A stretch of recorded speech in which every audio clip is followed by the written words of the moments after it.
We choose from a variety of airplanes.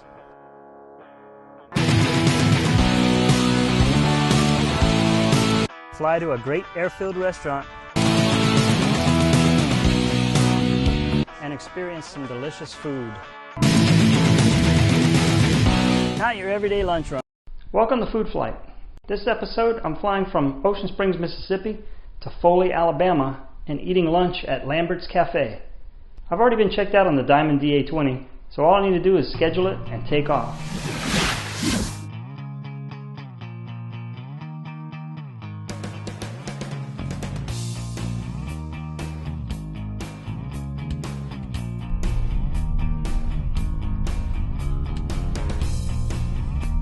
The weather is beautiful. Clear skies and light and variable winds make this a great day for a VFR flight.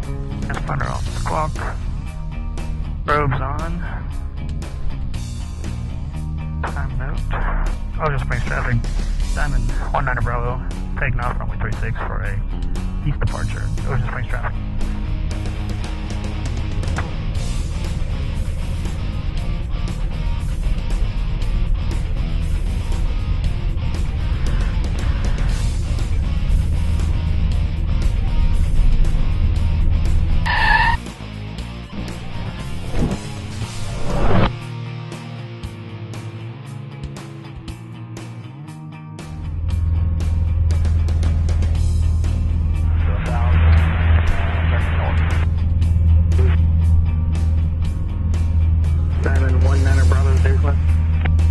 Roger, we'd like to flight following, just off the Ocean Springs Airport, passing 1,500 on the east departure to Foley, 5 Romeo 4.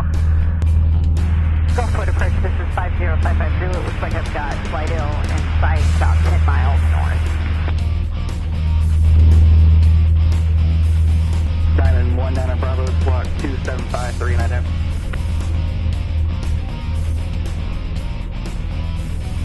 27539 down for 19 Bravo. Number 1 Yankee Bravo, contact mode approach 121.0. 21 not 1 Diamond 19 Bravo, contact mode approach 121.0. Have a good day. Thank you, 121.0. Diamond 19 Bravo. Okay, we're at 3,500 on an easterly heading. Easterly heading is an odd number, +5 for VFR. VFR. This means that the rules are to see and avoid other aircraft. I do have flight following. They're looking at me. They're making sure that there isn't anything on the radar. They will go ahead and tell me that there's another aircraft in my direction or at my altitude. Just to give me a hand, just another set of eyes. It's always a good idea. We are flying in VMC, visual meteorological conditions, as opposed to IMC, which is instrument meteorological conditions, where we would have to be flying IFR, where it's another set of rules.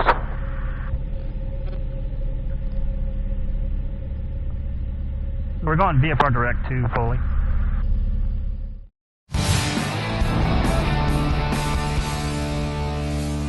VFR flight plans. It's kind of a myth in the general population that the flight plans are required for all airplanes operations and things like that. But it isn't true. In fact, many pilots commonly don't file a VFR flight plan when they're taking their small trips. There's a variety of reasons for that, but it isn't required normally. The only time that a VFR flight plan is required is for offshore flights if you're crossing what's called a national air defense zone, or for certain areas like Washington, D.C., a special type of operation. So most pilots aren't in the habit of normally filing these VFR flight plans. Part of the reason is it can be a little bit of a nuisance to get these flight plans open and closed. The government has a new website. It's 1-800-WXbrief.com that makes it very, very easy to open and close these flight plans. It's one of the most terrific new advances we have with all of our internet technology. Any pilots out there, I'd suggest you take a look at it and get registered because it's very, very helpful.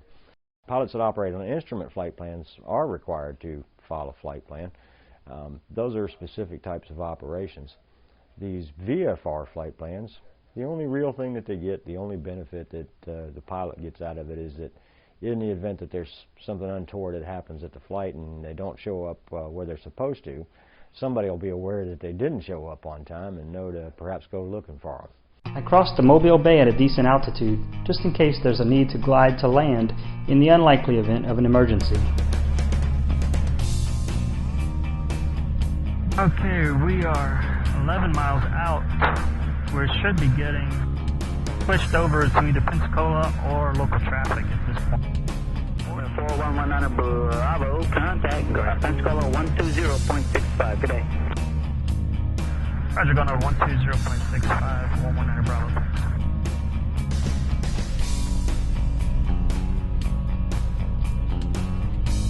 I run into more traffic than expected. Number 2 to land at Foley. Foley traffic, Cherokee 9, taking Mike, taxi to Joran. Foley traffic.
Welcome to Lambert's Cafe in Foley, Alabama, home of the Throwed Rolls.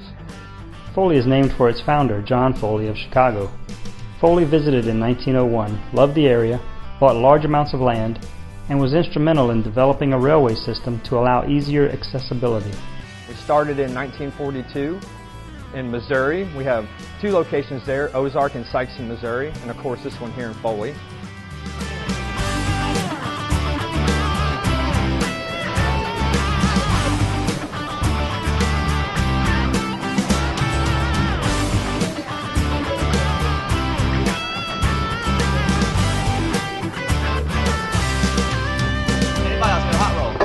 Started throwing the rolls in '76. It was a small restaurant. Couldn't really get around where he needed to go, and they used to pass them around. So on a crowded day, someone wanted one, and he couldn't get to him, so they just said, hey, just throw it at me.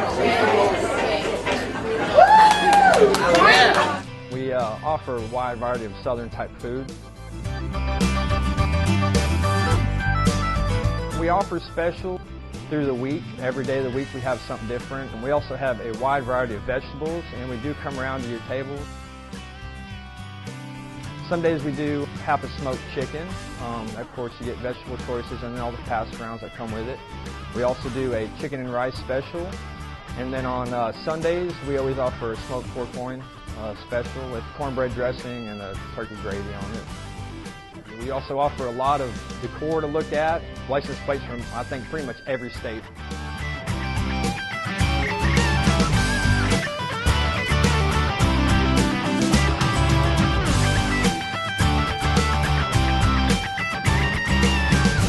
I had the chicken fried steak with the sweet potato, and it's big for no reason. It's good. It's really good. The food is great. Well, I had the chicken tenders and fries. You can't really see it because it's pretty much gone now. And I was with some potato salad, some fried potatoes, and this roll that I finally caught after like 7 tries. Good catch. Nice.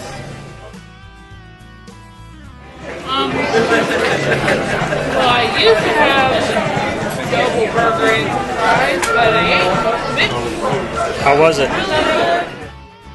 Well, I'm getting a pass-around platter, black eyed peas and fried onions. I haven't got it yet, but I know I've had it before, but I'm a country girl, and I love country food. Gotcha. I'm feeling good today. I'm getting the frog legs. Nice. And I haven't had it yet, but I've heard that they are the best. I ordered the double Lambert's burger. I love this food. I love having rolls thrown at me. I ordered the kids' hamburger, and I love this place's tea, and I love the rolls. Chicken fried steak, round steak, best thing in the world. Only problem, you can't only walk when you leave here. We do offer courtesy rides from Jack Edwards and Foley Municipal Airport, so if you can't get a courtesy car to get here, we'd be glad to come pick you up and bring you in and then bring you back when you're done eating. We're here, open 7 days a week. We'd love to have you.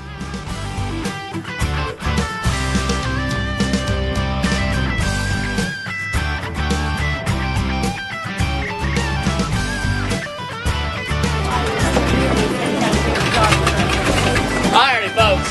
Any more hot rolls? Fire. Anybody else hot rolls?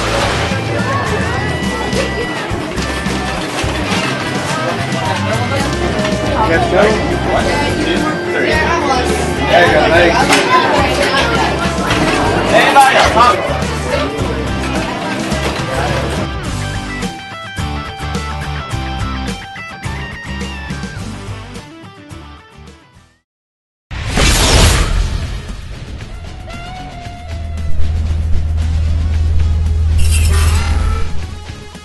Make a couple of turns to make sure nobody's sneaking up from behind us or anything.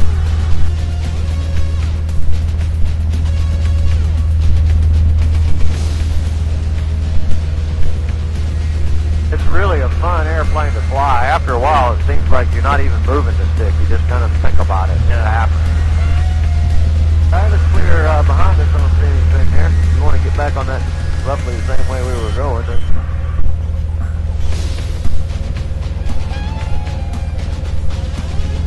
It is fairly resistant to stalls.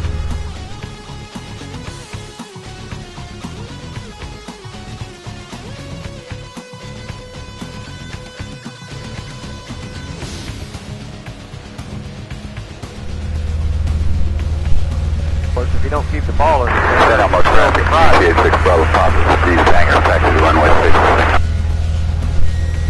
So I would do this pretty much the same way as I would any other aircraft. Start off with just underpower the airplane to slow down. I'd say 1,500 RPM or so. Just pitch to hold your altitude and then slow it down. We can do the first one clean without any flaps at all. So I would slow down roughly to that liftoff speed, a little less than 50.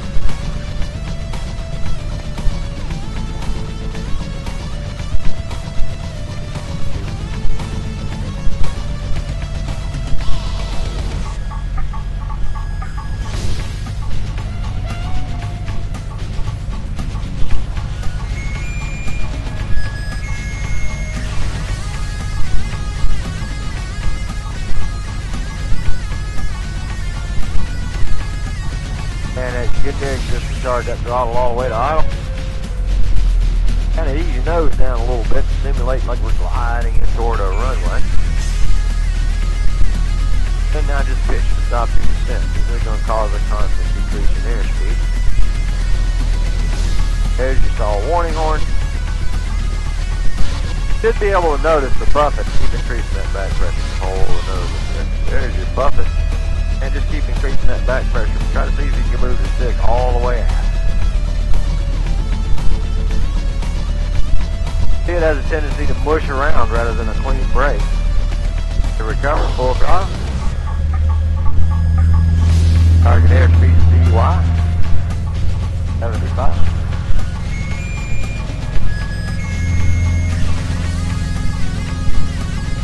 Very nice. Why don't we level back off?